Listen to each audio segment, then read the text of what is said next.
My name is Sabrina Hollis, and at my sister's wedding, I was practically invisible.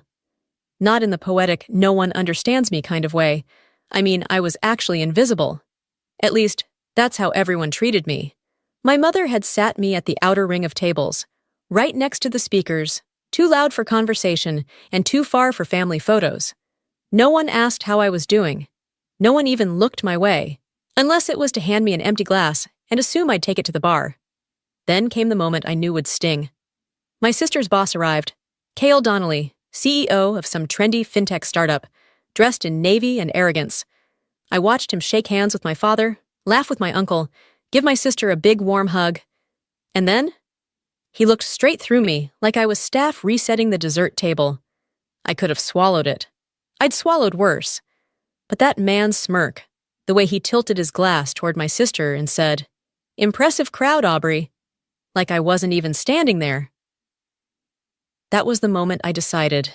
I'd say one sentence, just one, and by the time I finished, he would nearly drop his drink. Growing up, Aubrey was always the one with the spotlight. She had the dimples, the straight-A report cards, the charm that made every adult want to pinch her cheek or buy her ice cream. I was the quieter one, the girl with calloused fingertips and messy notebooks, building things in the garage, or staying up late teaching myself how to write code when no one was looking. But in our house, if it couldn't be printed on a Hallmark card or posted on Mom's Facebook, it didn't count. By the time we were adults, the difference only widened. Aubrey went into marketing, something glamorous and visible. She had the heels, the company-branded mugs, the team lunches, and happy hours. She once posted a photo of her open laptop next to a mimosa on a beach and captioned it, #BossLife. My work? Well, I consulted for small venture firms, sometimes startups, sometimes private clients, always NDA'd, always behind the scenes. To my family, that translated to Sabrina just does things online. One year, my mother actually introduced me at Thanksgiving as between jobs right now. I had just finished helping a green tech company secure $12 million in backing. I smiled and passed the mashed potatoes. The truth was, I didn't care anymore. Or maybe I had trained myself not to. There's only so many times you can correct someone before you realize they don't want to understand. They just want a simple box to put you in. But Aubrey knew. She and I weren't close. Not anymore.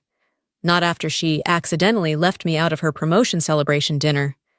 Not after she told people I still lived in my old apartment, even though I'd moved 2 years earlier.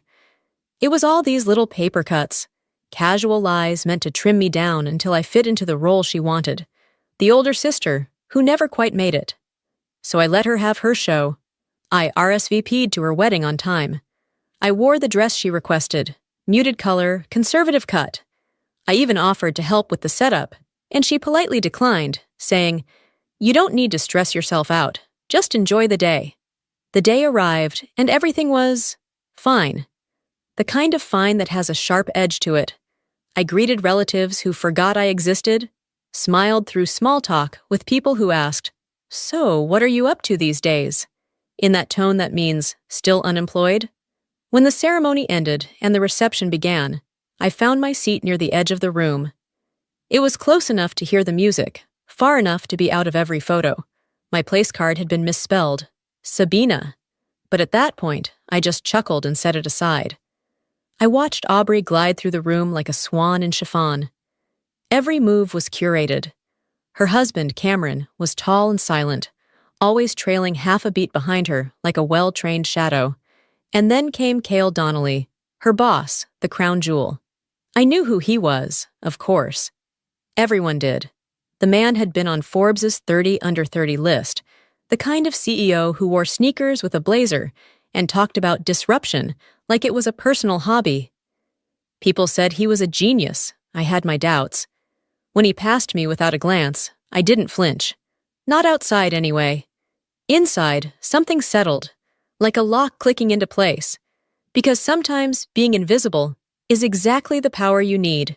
The moment Cale Donnelly stepped into the reception hall, it was like someone had turned up the wattage in the room. Heads turned, conversations paused. Even people who didn't know who he was seemed to register that someone important had arrived. The kind of man who didn't have to prove his status. He wore it like a tailored suit, which, of course, he was wearing. Navy, perfectly cut, no tie, just the right amount of disheveled, like he had money, but didn't need to try. He moved slowly, like he expected the room to orbit around him. And it did. My mother looked ready to faint from pride. She waved him over with both hands, like an airport attendant. "Cale! Over here!" I watched him glide toward our table. My father stood to greet him. My uncle adjusted his jacket, like he was preparing for a job interview. Even Cameron, the groom, seemed to take a step back when Cale approached. He shook hands, gave a smooth smile, laughed on cue. Then he turned to Aubrey. "You look stunning," he said. She did. That was never in question. She had the kind of bridal glow that couldn't be bought, because it came from knowing the world was built to applaud you. She beamed up at him, fingers brushing his arm lightly, like they were co-stars in a film. Then he said it. "Impressive crowd, Aubrey." I was standing less than 3 feet away, and when his eyes passed over me, I don't think he saw me as a person. Not a name, not a guest, just air, no pause, no nod, not even polite confusion. It was practiced, reflexive, dismissal. I'd expected it. Even so, it stung more than I thought it would. To him, I was some woman standing near the bridal party, maybe a cousin, maybe a +1, someone not important enough to place or acknowledge. I didn't say anything. Not yet. I sat back down, slowly, letting silence settle around me like fog. The table was alive with energy. My aunt started telling Cale about Aubrey winning some award in college. My mother added that Aubrey had always been a natural leader. I tuned them out. Instead, I watched him. Cale. I knew more about his company than he probably realized. I'd read their pitch decks. I'd tracked their Series B round closely because Carradine Capital had considered a small stake, but pulled back, on my recommendation. Their platform looked sleek, but they were bleeding retention, and their Latin America rollout had backfired with compliance issues and bad UX. I wrote the memo that made Carradine say, "Not yet." I wrote it at 3 a.m. after digging through customer churn reports Cale probably hadn't read himself. Cale never saw my name on the memo, but he felt the result. He just didn't know it had come from me, until now. I turned my glass slowly, my fingers wet with condensation. My heart was beating faster than I liked. My pulse was steady, but I knew the sensation of adrenaline creeping in. I could have let it go, stayed silent, let him enjoy his moment. But I was tired, not angry, not emotional, just tired of being invisible. So I stood. No one noticed at first. The music had picked up. A few guests had started dancing. Laughter rolled from the other end of the room. Cale was still at the head of the table, talking with my cousin. I walked straight to him. Not with force, just quiet presence. He didn't look until I was standing there. Then I said, calm as anything, "Just so you know, your Series B valuation's going to drop if your platform keeps bleeding retention like this." The words landed like a soft blade. He blinked, and for the first time all night, he looked at me, not through me, at me. His hand faltered. The champagne tilted. A drop slid down the side and hit the floor. "Aubrey," he said. "Who is this?" She stammered. "My sister, Sabrina." Something clicked in his expression, like an old file loading. "Sabrina Hollis?" I gave him a small smile. "That's right."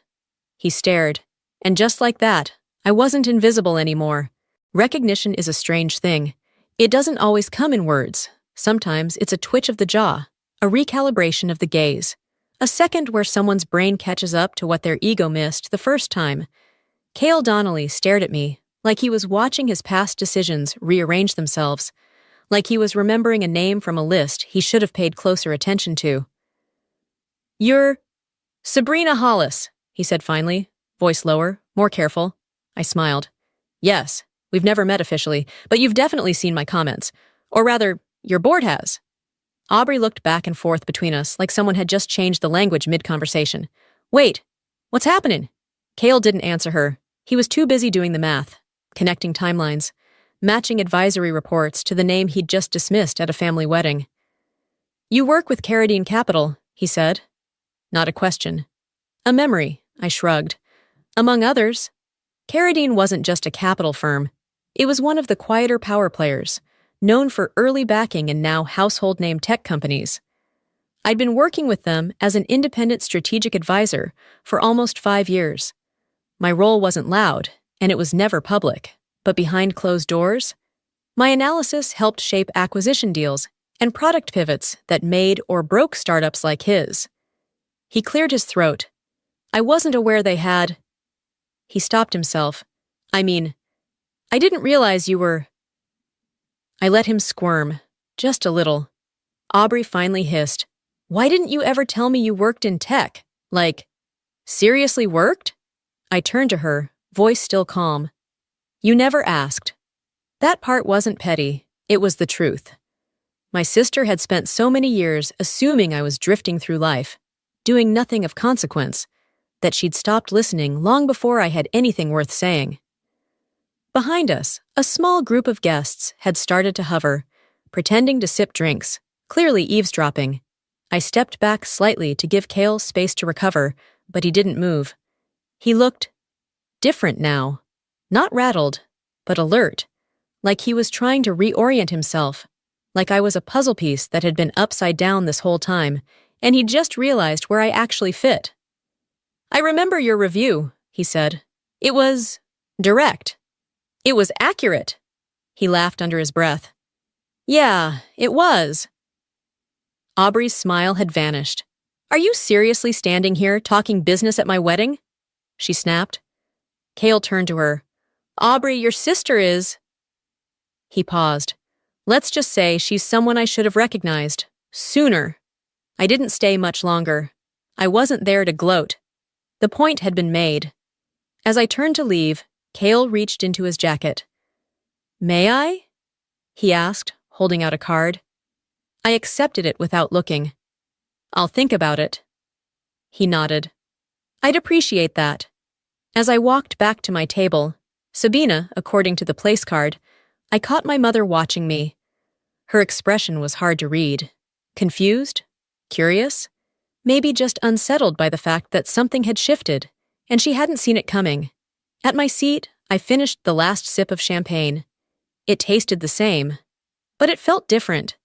Because sometimes power isn't about money, or fame, or the spotlight. Sometimes it's about timing, precision, and knowing exactly when to remind the room who you are, especially when they've already decided you're no one. The rest of the evening shifted like a slow, deliberate turn of a dial.